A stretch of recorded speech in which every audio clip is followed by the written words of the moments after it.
तिकडे उल्हासनगरमध्ये नगरसेवकाच्या अल्पवयीन मुलानं केलेल्या एका घृणास्पद कृत्यानं एकच खळबळ उडाली। शिवसेनेचे नगरसेवक विजय पाटील यांचा मुलगा त्यानं सूड उगवण्यासाठी एका मुलाच्या चेहऱ्यावर लघुशंका केली। एवढंच नाही तर त्यानं पीडित मुलाच्या डोक्यावर पिस्तूल ठेवून त्याला धमकावल्याचाही आरोप होतोय। या प्रकरणी अल्पवयीन मुलासह अन्य 5 साथीदारांच्या विरोधात गुन्हा दाखल करण्यात आलाय।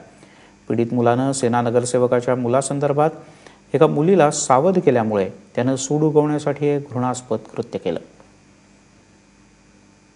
तक्रारदार जो आहे शेजारी नफीस अन्सारी, त्याच्या म्हणण्याप्रमाणे असं आहे की जो आरोपी ज्याच्या मागे माझे 2 टीम लागलेले आहेत, युवराज पाटील म्हणून आहे, तर त्याच्या मैत्रिणीला हा काही ते फोनवर वगैरे बोलायचा, त्याचा राग म्हणून त्याला यांनी बोलवलं, युवराज पाटलांनी बोलवलं, त्याला मारहाण केली आणि त्यांनी जसं सांगितलं बाबा आम्हाला युरिन वगैरे पाजले, त्याप्रमाणे सर्व सेक्शन लावलेले आहेत आणि या 2 आरोपीचा शोध सुरू आहे।